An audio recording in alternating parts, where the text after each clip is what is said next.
अनिल अग्रवाल तांकर जो social media handle X रे पोस्ट करिसंती से पोस्ट को टिके आपण भल भावे पढ़ंतु एवं बुझिबा को चेष्टा करंतु जे से चाहूचंती बा तांको ग्रुप चाहूची ओडिशार पुरी निकट रे गोटिए विश्वस्तरीय शिक्षानुष्ठान स्थापन करिबा पई।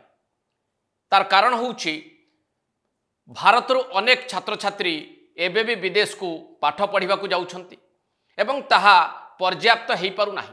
हार्वर्ड यूनिवर्सिटी रे जेउ भली भाबरे छात्र छात्रींकर पढ़िबा विशेष करके विदेश छात्र छात्रींकर पढ़िबा को सीमित करने को चेष्टा करुछंती डोनाल्ड ट्रंप सरकार। यही परिप्रेक्षी रे ही तांकर एई प्रस्तावटी बोली से सूचित करने को चाहिए एवं से शिक्षानुष्ठान उद्देश्य को मध्य से सूचित करिसंती। से स्पष्ट भाव में लिखिंट जे यह प्रॉफिट मोटिव हेब नाही, नॉन प्रॉफिट मोटिव शिक्षानुष्ठान टे तैयारी करने को से चाहूचंती। डिजिटल फास्ट यूनिवर्सिटी मध्य से करने को चाहूचंती जो थे कि भारत एवं भारत बाहर छात्र छात्री माने पढ़िबार सुजोग पाइबे। एपरिक भारत रे जो माने अर्थनैतिक एवं शिक्षागत दृष्टि अनग्रसर से छात्र छात्री को मध्य संपूर्ण भाव में आर्थिक सहयोग मिलिबो। एक कथाटी को उल्लेख करिसंती वेदांत ग्रुप चेयरमैन अनिल अग्रवाल।